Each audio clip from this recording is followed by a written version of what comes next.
Huwag na huwag kayong magpapadila sa mga alaga nyong hayop kapag meron kayong sugat. Kasi baka mamaya, magaya kayo dun sa lalaking pinutulan yung paa, kamay, pati na rin ilong.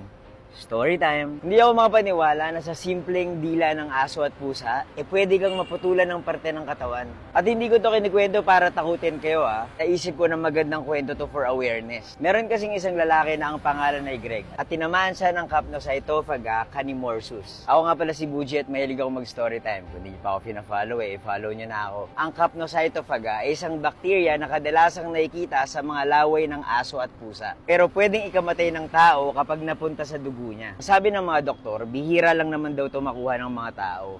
Pero posible. Kadalasan nangyayari to kapag nadidilaan ng alagang hayop yung bukas na sugat ng isang tao. Pwede ring matransfer kapag nakagat ka.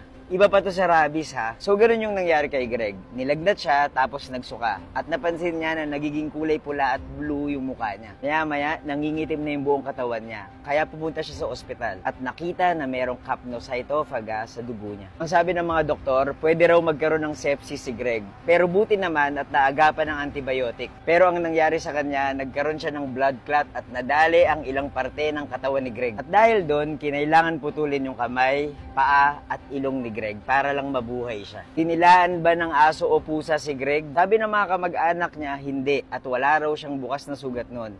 Pero nakipaglaro daw siya sa mga aso. Ang hinala nila, hindi siya nagugas ng kamay at kinamot niya yung mga mata niya. Feeling nila, doon pumasok yung bakterya. Ang sabi ni Greg, wala raw siyang galit sa mga aso at ayaw daw niyang takutin yung mga tao sa kwento niya. Pero gusto niyang magsilbi yung nangyari sa kanya as awareness. Sabi ng mga doktor, extremely rare daw ang kaso ni Greg. Usually, ang nadadali nito ay ang mga taong mahina ang immune system. Kaya para sigurado lang, good hygiene at siguraduhin maghugas lagi ng kamay.